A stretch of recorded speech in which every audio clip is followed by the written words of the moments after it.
esses erros médicos que a senhora citou, que parecem primários, eles podem realmente ser evitados através de treinamento? Podem sim, e essa é a campanha da Organização Mundial de Saúde. Ela reuniu diversos especialistas na área de cirurgia e pediu para que eles definissem uma forma de que pudesse evitar isso, de que se pudesse fazer essas coisas que são às vezes tão...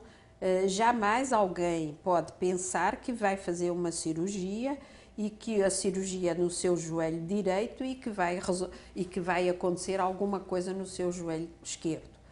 Duas coisas importantes para serem feitas para isso. Uma é o que nós chamamos de cirurgia segura e que tem um roteiro, um checklist para ser acompanhado e feito na hora da cirurgia.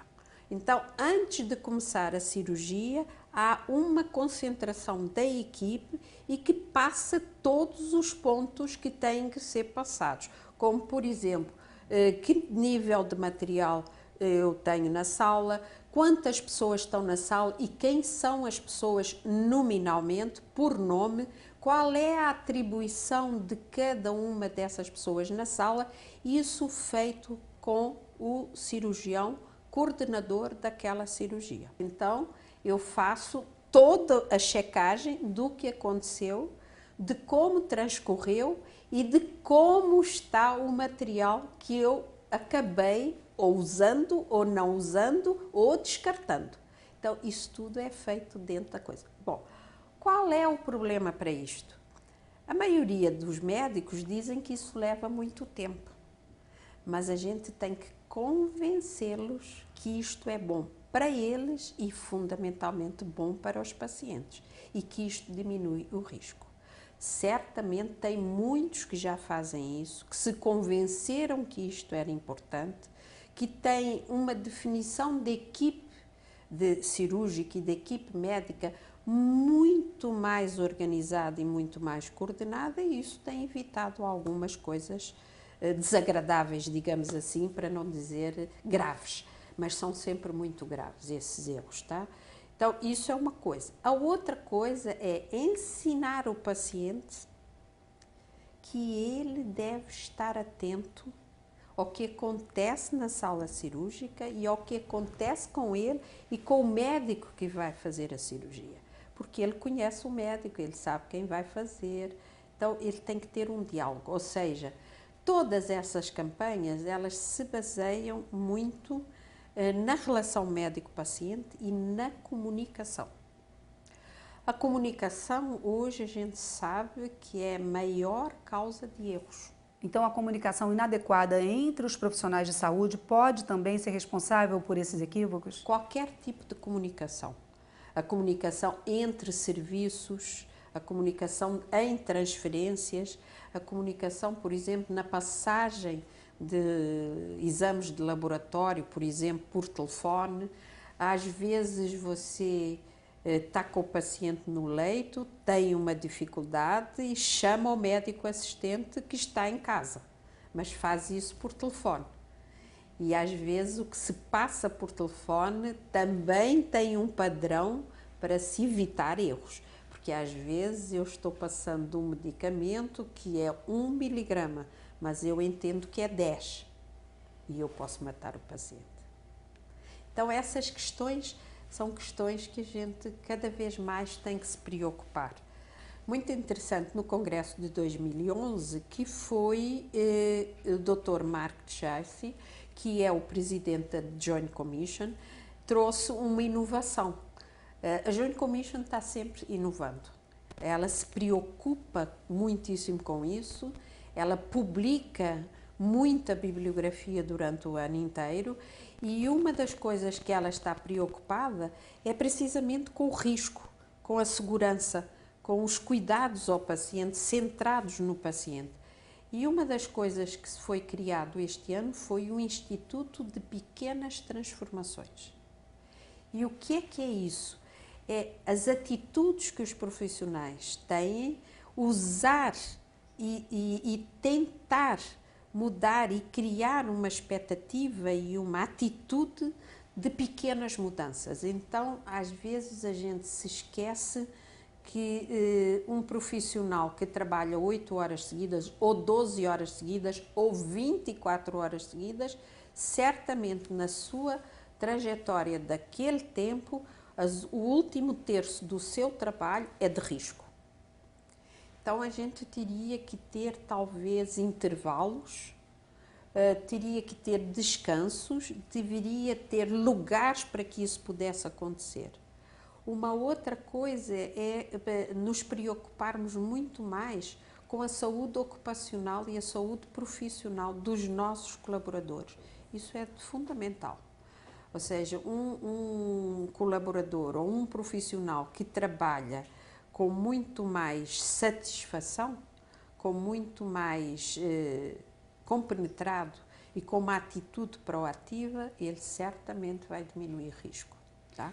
E quando você transfere isso para toda a equipe, melhor, porque aí você consegue agregar colaboração e solidariedade, que é fundamental no serviço de saúde. A gente acha que não, que cada um pode trabalhar isoladamente. Na saúde não se pode trabalhar isoladamente.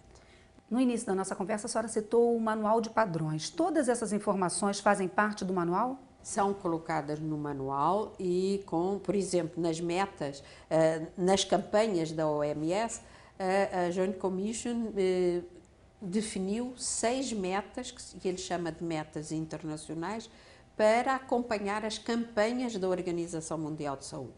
Uma das metas, que é, por exemplo, a meta dos medicamentos, a Joint Commission é a assessora preferencial da Organização Mundial de Saúde, porque são duas coisas importantes. Uma eu já falei, que é a comunicação, que é realmente uma das grandes causas de erro, e a segunda é os medicamentos. E os medicamentos, 30% do orçamento de qualquer instituição de saúde vai para medicamentos. Portanto, ela tem vários aspectos importantes, complexos e que de risco, tá? Que podem levar a riscos bastante graves. Tá? Duas coisas importantes sobre a JCI e a acreditação no Brasil. A primeira é que o primeiro hospital acreditado fora dos Estados Unidos é brasileiro. Por outro lado, nós achamos que a JCI, mesmo às vezes ela não declarando isso publicamente ou diretamente, mas certamente nós temos trocado muitas informações e temos ajudado também na acreditação deles. Porquê? Primeiro, nós fazemos parte do comitê que prepara os padrões, que é um comitê formado por 16 pessoas do mundo inteiro, que se reúnem ou por conference call, ou uma vez às vezes por ano, ou entre o intervalo de 3 anos, que é o intervalo em que mudam os manuais. Então, a gente participa disso, temos um profissional, que é a doutora Ana Teresa, que faz parte desse comitê. Além do mais, nós participamos do Comitê de Acreditação Internacional da JCI, o Dr. Noronha faz parte desse comitê. Portanto, a gente acha que eles nos consideram e têm demonstrado isso. No Congresso de 2011, eles foram muito enfáticos em que nós deveríamos começar a publicar os nossos trabalhos de bom desempenho, porque isso cria toda uma expectativa e cria, além disso, uma entourage científica, tá? Sobre o que a gente faz e sobre o que é qualidade e o que é segurança e o que é acreditação. Então, nós criamos, por causa disso, por recomendação deles, tanto do pesquisador que veio da Austrália, como do próprio presidente da ISQA, que é a Sociedade Internacional de Qualidade para a Saúde, e do próprio presidente da Joint Commission e do nosso consultor preferencial, que é o Dr. Paul von Oestenberg.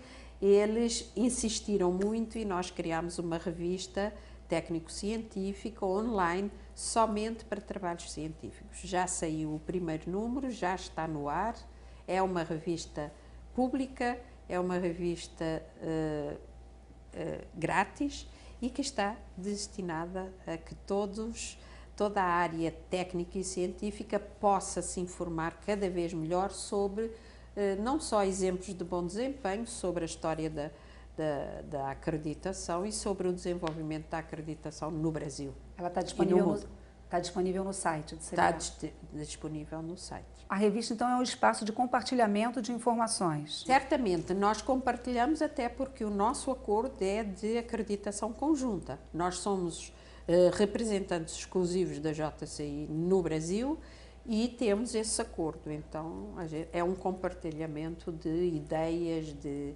perspectiva de trabalho, de desenvolvimento de processos, etc.